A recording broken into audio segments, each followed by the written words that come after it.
दुनिया में तो वैसे भी अच्छे लोगों के साथ बुरा होता है, परंतु स्वयं महात्मा बुद्ध ने भी अच्छे लोगों को बर्बाद होने का श्राप क्यों दिया? अगर आप भी इस बात को जानना चाहते हैं कि आखिर महात्मा गौतम बुद्ध ने भले लोगों को उजड़ जाने का श्राप क्यों दिया और साथ ही साथ दुष्ट और पापी लोगों को वरदान क्यों दिया, तो इस कहानी को अंत तक अवश्य सुने। एक बार महात्मा बुद्ध अपने शिष्यों के साथ तीर्थ यात्रा के लिए जा रहे थे। चलते चलते रास्ते में एक गांव आया। बुद्ध ने कहा, आज का विश्राम इसी गांव में करते हैं। यह कहकर शिष्यों सहित उस गांव में चले गए। गांव के लोगों ने बुद्ध को देखा तो बड़े प्रसन्न हुए और महात्मा बुद्ध के लिए बहुत अच्छा आसन लगाया। सभी अपने अपने घरों से अच्छा अच्छा पकवान बनाकर लाए। रात होने पर सभी बच्चे, बड़े, स्त्रियां महात्माओं के पैर दबाने लगे और आराम से बैठकर ज्ञान की बातें सुनते रहे। सुबह हुई तो महात्मा बुद्ध ने गांव वालों से कहा, अच्छा अब हम चलते हैं, आप सभी हमें जाने की अनुमति दे। गांव वालों ने कहा, महाराज एक दिन तो और रुकिए। लेकिन महात्मा ने कहा, नहीं बच्चों, अब हम चलते हैं, कभी फिर आएंगे। यह कहकर महात्मा चलने लगे और चलते हुए महात्मा बुद्ध ने गांव वालों को वरदान दिया और कहा, सबके सब उजड़ जाओ। यह वरदान देकर महात्मा चले जाते हैं। चलते चलते शाम हुई तो महात्मा एक दूसरे गांव में पहुँचे।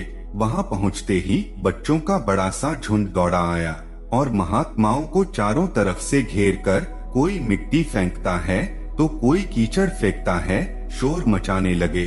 महात्मा लोग बड़ी मुश्किल से उनसे पीछा छुड़ाकर एक जगह गए और जो अपने पास फटा पुराना कंबल था उसे बिछाकर बैठ गए।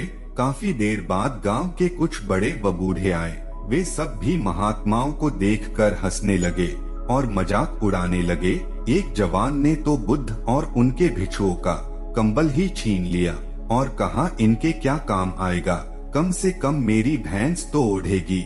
वे लोग महात्माओं का अपमान करते हुए चले गए। महात्माओं ने भूखे प्यासे रहते हुए बड़ी मुश्किल से रात बिताई। सुबह होते ही महात्मा चलने लगे और चलते हुए महात्मा बुद्ध ने गांव को वरदान दिया कि सबके सब यहीं बसे रहो। गांव से काफी दूर जाने के बाद जंगल में एक तालाब आया और कुछ फल के पेड़ नजर आए। तो महात्मा बुद्ध ने कहा, बच्चों यहाँ थोड़ी देर विश्राम करते हैं। वहाँ महात्मा लोग फल खाते हैं और तालाब का शीतल जल पीते हैं। तब एक शिष्य ने कहा, महात्मा क्षमा करें, हमें एक बात खटक रही है, आप नाराज न हो तो हम पूछ सकते हैं। तब महात्मा बुद्ध ने कहा, बोलो बच्चे, क्या जानना चाहते हो? शिष्य ने कहा, महात्मा जिस गांव में हमारी अच्छी सेवा हुई वहाँ के कितने अच्छे लोग थे। उन लोगों को आपने वरदान दिया कि उजड़ जाओ, और जिस गांव में हमारा अपमान हुआ उन लोगों को आपने वरदान दिया कि बसे रहो। ऐसा क्यों महाराज? तब महात्मा बोले, देखो बच्चों, पहले गांव में कितने अच्छे विचारों के आदमी थे। वह आदमी उजड़ जाएंगे तो दुनिया के कोने कोने में फैल जाएंगे और जहाँ भी जाएंगे सभी को अच्छे विचार सिखाएंगे। इसलिए मैंने उनको उजड़ जाने का वरदान दिया। और जो दूसरा गांव था वहाँ के लोग पापी व बेवकूफ थे।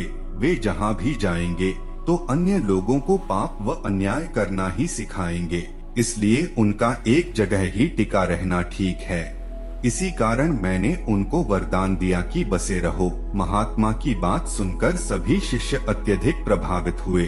फिर महात्मा मुस्कुराते हुए बोले कि अच्छाई जितनी ज्यादा फैलेगी उतना ही ज्यादा विकास होगा। आशा करता हूँ दोस्तों आपको यह कहानी बहुत ही अच्छे से समझ में आई होगी। कहानी कैसी लगी कमेंट सेक्शन में जरूर बताना और इसे जितना ज्यादा शेयर हो सके उतना शेयर करना।